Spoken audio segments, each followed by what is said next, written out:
We have had a lot happen over the last couple of months with NOAA and the National Weather Service.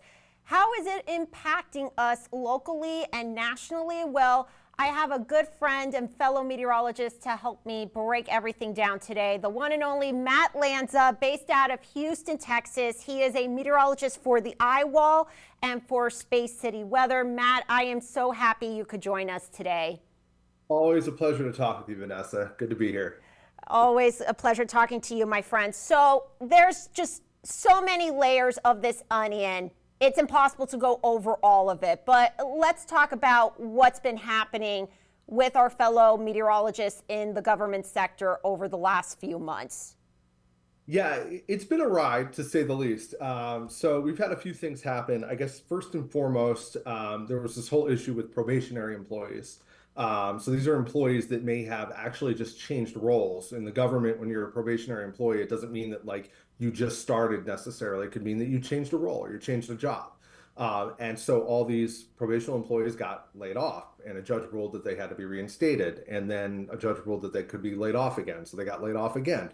So it's kind of been a back and forth for them. And some of that has been a little problematic, obviously, not just because of the what they've had to endure, but some of these offices that they work for have planned to have these individuals working for them, and now they're not there.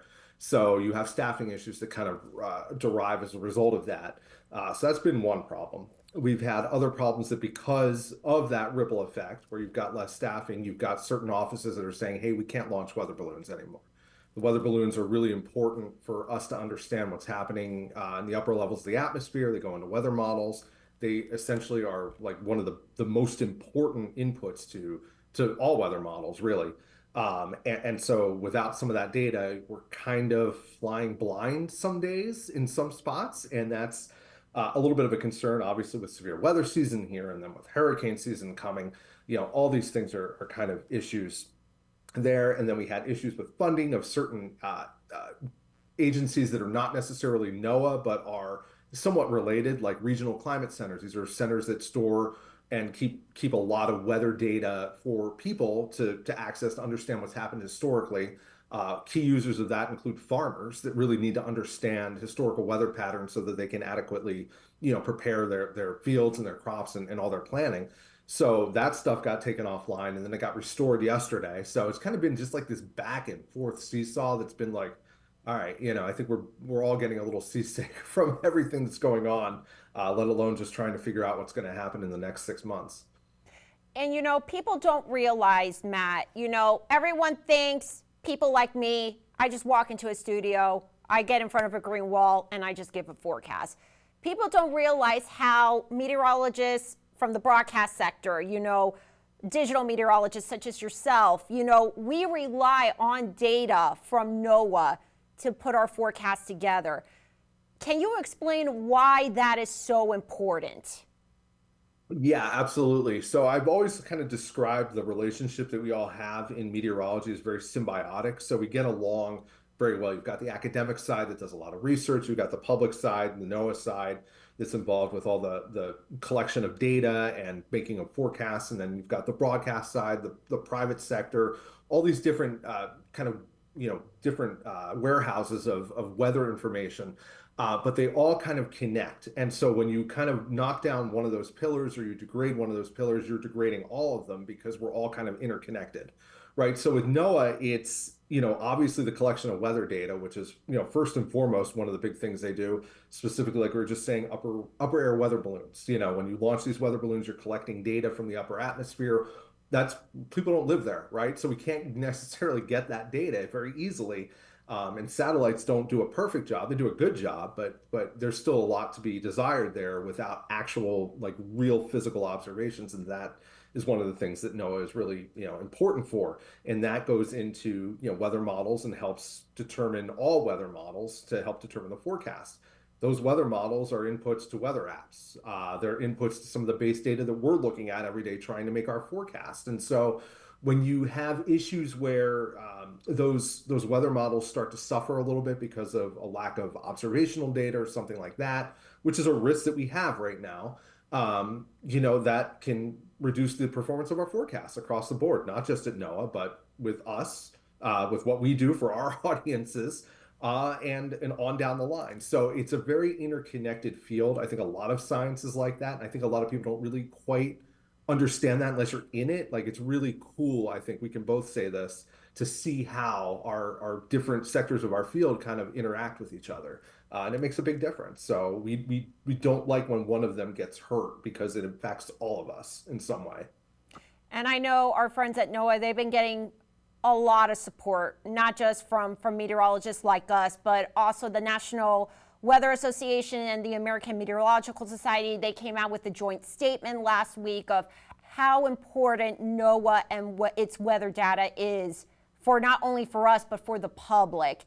You know, it doesn't make you feel good knowing that they are getting that support.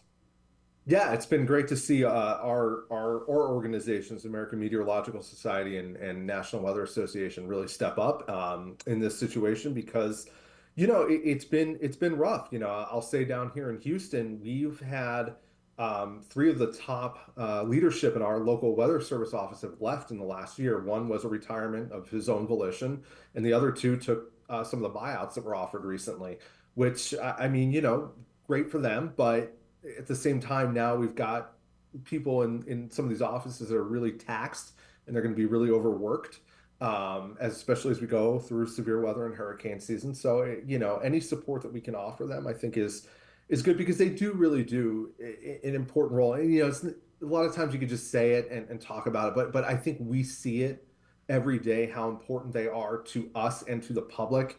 We can't do our jobs effectively without them, and them with their warnings and some of the things and the local knowledge that they bring to some of the areas. I know for people like us, we've been in certain places for a while, but there's a lot of people in this field that do move around, and they need to understand and learn some of the local things about weather in some of these places. So those National Weather Service offices really do a good job of maintaining all that and keeping their local area very well informed, throughout all the weather events that they deal with, no matter the time of year. So really just kind of stepping up to support them, I think is really important right now. And it helps everyone. I think one thing that's kind of interesting, and we can elaborate on this maybe, is one of the key users of NOAA are your local emergency managers, and they really rely on the National Weather Service and NOAA to help them. Particularly where some more rural counties that don't have a lot of resources, right? They don't have the resources that larger cities have to be able to get all the bells and whistles to look at weather stuff. So they really do rely on them. They've got great relationships, and just supporting them is super important, especially now when they're taxed a little bit more. And I know that last week there was a lack of funding for some of our NOAA friends. As of yesterday, they received that funding, and been able to restore their databases. But that's not to say this is going to last for long. Yeah, exactly. It was great to see some of these regional climate centers get their funding back. I mean, I use some of the regional climate center data like almost every single day. And so, and I'm just trying to interpret, what's going on weather-wise. Other people use it for more important reasons. Like I was saying before, farmers really rely on this. Local water officials can rely on this stuff to understand precipitation trends and things like that. So, historical weather data may seem like, oh, we can get that anywhere. Well, it's not very easy to get. And so these regional climate centers do a good job of kind of making it a lot more accessible to the general public or to decision makers and in local communities. But the risk is that going forward, some of these things may get reduced funding. There's been some documents that have been shared about pass back, and I don't know all the inner workings of government, but I think that the intent is that they want to, in the next budget, kind of zero out some of these regional climate centers, meaning we don't want to fund them. In addition to some other things as well, a lot of cooperative institutes are at risk of funding. Things like the National Severe Storms Lab will take a significant hit, and these are Okay. not organizations that we just kind of whatever. They're just there doing research, and we don't touch them. Like we use them a lot. So to see those at risk is a little troubling. I think from our point of view as forecasters, and hopefully over time that gets smoothed out and things get restored, or funding gets restored at least part of the way, to keep them afloat. But it's an interesting time right now, so you just don't know what's going to happen.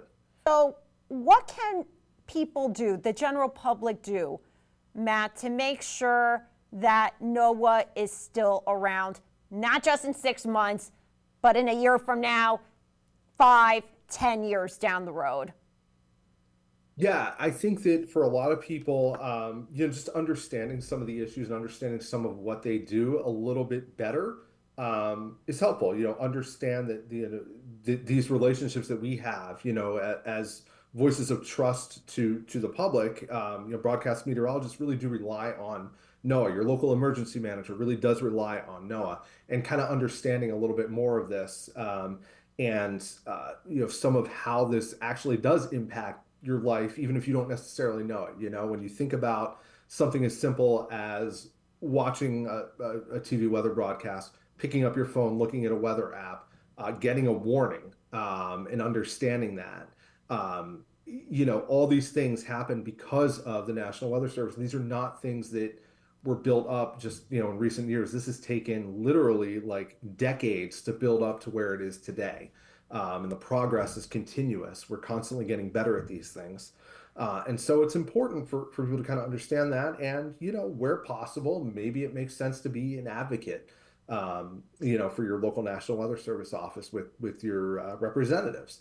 I don't want to go too far into the realm of advocacy, but this is not a partisan issue, right? This is just a general public safety issue. There's all other things that we could talk about politically, but in general, we understand the National Weather Service. We know that they help us. We know that they do good work, and we know that folks like us rely on them. So I think understanding that just as a general public, and understanding that this is kind of a unique area of government, I think is really important for people relative to all the other things that are going on. It's just NOAA, the National Weather Service, is not meant to the National Weather Service in particular is not meant to be a partisan organization by any means. They're just there to do a job, and all the workers that are doing those jobs are hardworking people that want to serve other people. It's a very service mentality. I think everyone that we both know in the National Weather Service is like that. It's almost kind of fascinating to talk to them, and to see how they are as people. I think we're sort of similar in those regards, but I think they take it to the next level, and it's an admirable trait. And they're here to serve us, the public, to keep us safe. And it's not just, National Weather Service offices. People don't realize the Storm Prediction Center, the National Hurricane Center. We can go on and on of the different layers of NOAA. It's more than just the National Weather Service. And it's like you said, we're worried about how severe weather season, it's already been an active severe weather season. And, we already got the forecast from the University of Colorado saying that there's probably going to be most likely another above average season. So, we had storms like Helene and Milton last year. And, it makes me worry, if we don't have the manpower, we're not going to keep the public safe and get those watches and warnings out when it's needed. Yeah, absolutely. And those larger organizations within NOAA and within the National Weather Service, the Storm Prediction Center, the National Hurricane Center, I mean, they are the Weather Prediction Center. You could go on and on about some of these organizations that are within NOAA. These are really top-notch organizations that do amazing work. These are like the best and brightest of the entire field. And these represent kind of a gold standard really globally, of how to handle these types of weather events. I mean, there's a reason the National Hurricane Center is issuing advisories for the entire Atlantic Basin. They don't just serve the United States, they do serve Canada and Mexico and the Caribbean, and all these different places. So, it is that they're just, they do amazing work. And so any kind of situation that we run into where we have to deal with understaffing, or we're not getting observations that we need in a timely manner, it does put people at risk to some extent. And it's not like the forecast is always going to be wrong all of a sudden. I don't want people to have that impression. It's going to happen in creeps. Like, there's just going to be days where sometimes the forecast just doesn't work out. There may be events where sometimes the forecast of heavy rain is misplaced, or something is just not adequately forecast out as well as we saw during like a Helene or like a Milton, which were excellent Hmm. forecasts for some of those areas. Like they had the lead time that they needed. It did result obviously in catastrophic damage, which you can't avoid all the time, but at least from a forecast perspective, there was a heads up that this was coming and it was going to be bad. And we don't want to really even take a chance that that's not going to happen in the future because the end result could be very bad. And I don't think any of us want to see that happen. So it's important. And it's not a scare tactic. This is just a reality of science. This is how meteorology works. If you reduce inputs into weather models, like some of the things that we're doing right now, it's going to eventually lead to worse forecast outcomes. That's just how it works. So mitigating that as much as possible is going to be extremely important. And the easiest way to do that is to just get the people in NOAA the staffing that they need to be able to do these things every day. Is there anything on this subject that you would like to add, Matt? No, I think we covered it. It's really important. I hope that people understand kind of what NOAA is, and that there's not just like you said, it's not just the National Weather Service. It's these other agencies within NOAA that do a lot of work, and they do work beyond weather. They do work that really do help fisheries and the environment and things like that. So their whole mission is really important nationally, and just kind of understanding that a little bit better, I think, is a really important thing for people to do. And really, like I would encourage people to especially in some of these rural communities, to talk with their local emergency manager if they can and just understand what that looks like. I think we sit in some of these like NWS chat rooms where they kind of brief us on what's going on and they get reports from some of these local EMs. We see this all the time where EMs will ask a question about their county. They need to know something, and the National Weather Service is always there to respond. Right. So if that staffing gets cut or something like that, you're going to lose some of that. And all these EMs want to do are keep their communities safe. And I think that that's really an important angle of this that should continue to be talked about. Well, Matt, my friend, I really appreciate, we got the chance today to talk about this, and I'm hoping your words of wisdom will help my viewers, not only here in Northwest Missouri and Northeast Kansas, but in other parts as well. Thank you so much, Matt. See you soon, my friend. Thank you, Vanessa. Good talking to you. Take care. All right.